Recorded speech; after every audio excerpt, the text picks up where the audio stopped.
L'objectif de cette rencontre, c'est le lancement de ce mouvement qui existe depuis un an. Donc c'est le mouvement ASSEC qui est né il y a un an, qui était en train de faire déjà des activités, mais qui n'a pas été officiellement lancé. Donc ce qui nous réunit aujourd'hui, c'est le lancement de ce mouvement d'action et de solidarité. Voilà, donc les grands axes de ce mouvement sont essentiellement, peuvent être définis comme étant, par exemple, un mouvement qui est né dans le but et le souci d'accompagner les couches les plus vulnérables de la société. Ces couches qui sont vulnérables, aujourd'hui, on peut les regrouper en 3 grands groupes, notamment les enfants, les femmes et les personnes du 3e âge. Donc, notre objectif, c'est d'améliorer la condition de vie de ces 3 couches de la société que nous avons mentionnées tout à l'heure. Attendez, vous avez parlé de touche particulière pour ASSEC. Quelle est cette touche-là? La touche particulière, c'est que ASSEC est un mouvement, je voudrais le préciser ici, qui n'a aucune coloration politique. C'est un mouvement né pour la cause des enfants, pour la cause de nos mamans, pour la cause du 3e âge. Donc ce sont les enfants, les femmes et également le 3e âge. Nous comptons avec des partenaires travailler dans le but d'améliorer les conditions de vie de ces couches vulnérables qui méritent d'être accompagnées. Donc nous allons trouver, le cachet particulier se verra à travers des axes majeurs. Nous allons par exemple célébrer la journée nationale de la femme. Ce ne sera pas une célébration comme toutes les autres, mais une célébration particulière qui se fera en fonction des experts qui se trouvent sur place. Nous irons là où le bas blesse, comme je l'ai dit tantôt, là où ça fait mal. Parce qu'aujourd'hui, nous avons des femmes qui ont besoin d'être accompagnées. Nous avons des enfants qui ont besoin d'être accompagnés. Donc on ne peut pas, à l'heure où nous parlons, ne pas jouer notre partition en tant que jeunes, en tant que structure qui aujourd'hui entend vraiment poser ses tentacules dans tout le Sénégal. Quelles sont les actions que vous allez mener pour soutenir ces enfants de la Casamance qui ont vécu une situation particulière avec la crise, ponctuée par une longue accalmie? Les espoirs étaient permis en ce moment. Aujourd'hui, avec un peu ce qui s'est passé, avez-vous un appel spécial à lancer pour que les enfants puissent vivre dans un environnement sain, stable et un environnement de paix? Voilà, je pense que la question est vraiment pertinente, surtout au moment où nous vivons véritablement une accalmie, au moment où, en ce moment, les enfants sont en train d'avoir de l'espoir. Parce qu'à travers les yeux des enfants en Casamance, nous avons l'espoir.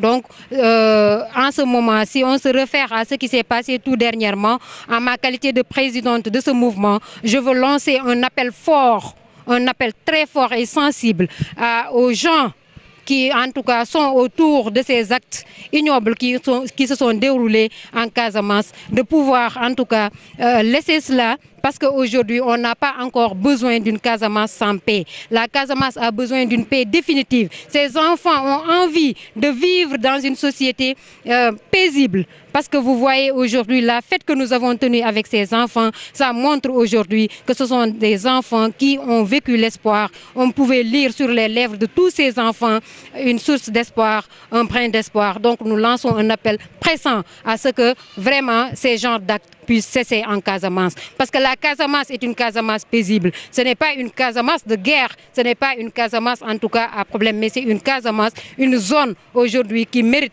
d'être soulevée parmi les plus hautes régions du Sénégal, de notre pays. Entre autres actions, qu'est-ce que votre structure envisage de faire concrètement? Je pense que accompagner ces différents groupes couches vulnérables.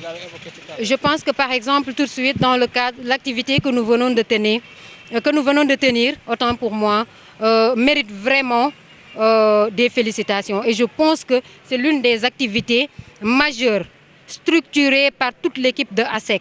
Parce qu'aujourd'hui, l'accompagnement de ces enfants déficients mentaux, l'accompagnement de ces enfants qui vivent avec un handicap et l'accompagnement de ces enfants issus de familles démunies, je pense que c'est un combat que nous avons osé prendre en charge pour pousser le plaidoyer du plus haut niveau afin que ces enfants puissent bénéficier de soutien de toutes les autorités de la Casamance, mais par-delà de toutes les autorités du Sénégal. Ceci, c'est la première activité. Nous comptons également, dans le cadre de jouer notre partition pour l'amélioration de la condition de vie des femmes, partager avec des femmes, mais pas les femmes qui se trouvent au niveau des grandes villes, mais surtout les femmes qui se trouvent en monde rural. Parce qu'aujourd'hui, je pense que ce sont des femmes qui traversent des moments difficiles, des femmes qui, des fois, dans le monde rural, même pour faire l'accompagnement de leur petit maraîchage qu'elles font à côté, elles ont besoin d'accompagnement et de soutien. Donc aujourd'hui, le mouvement ASEC va accompagner ces femmes. Comment? Et nous comptons le faire.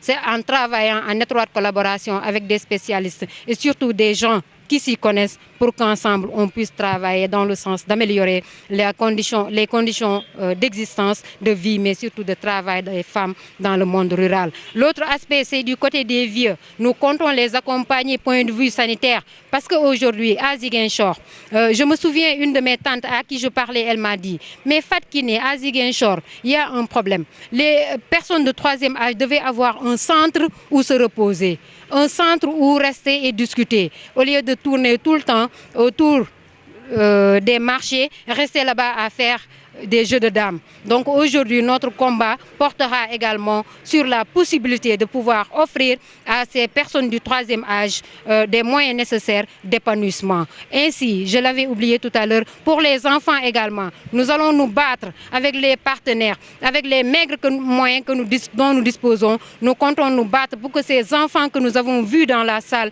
puissent également bénéficier au moins d'un centre d'accueil. Parce que dans tout le Sénégal, ce n'est pas normal qu'on ne parle seulement que de Talibou Dabo. Nous réclamons un centre d'accueil pour ces enfants en Casamance. Parce que ces enfants ne sont pas à l'aise dans les classes.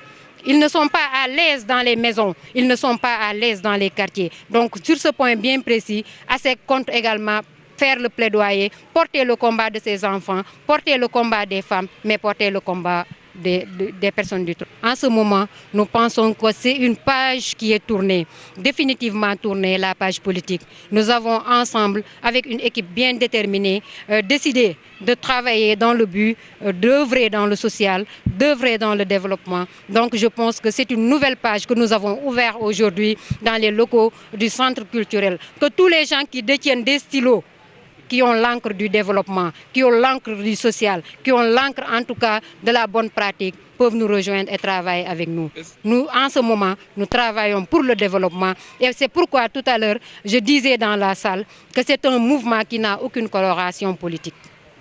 La seule couleur que nous avons et que vous avez vu dans la salle, c'est la couleur verte et c'est la couleur de la Casamance, étant donné que notre priorité, c'est cette belle région d'Aline Sitoé Diatta. Que le moment est révolu pour les femmes, que cela soit la femme instruite, que cela soit la femme qui est chez elle, qui n'a pas été à l'école, parce qu'elle n'a pas eu la chance, mais que toutes ces femmes ne soient pas là seulement à applaudir. Parce que chaque femme, là où elle est, chaque femme dans sa maison, elle a un talent caché, elle a des idées derrière elle, mais il ne doit pas y avoir un complexe. ASEC ouvre ses portes à toutes les femmes qui sont prêtes à offrir leur service pour le développement, à toutes les femmes qui ont une idée, qui veulent réaliser cette idée, mais qui ont du mal à trouver ou à se retrouver. ASEC ouvre ses portes à toutes ces femmes. Donc c'est pourquoi tout à l'heure je disais que révolu le temps de prendre des femmes pour seulement porter des tissus ou leur donner de l'argent pour rester là à applaudir pendant toute la cérémonie. Nous comptons former des femmes leaders, des jeunes filles leaders. C'est pourquoi j'ai tenu à ce que les écoles soient représentées lors de cette activité et en collaboration avec les ONG qui nous ont promis de nous offrir en tout cas des formations en leadership, nous le ferons incessamment.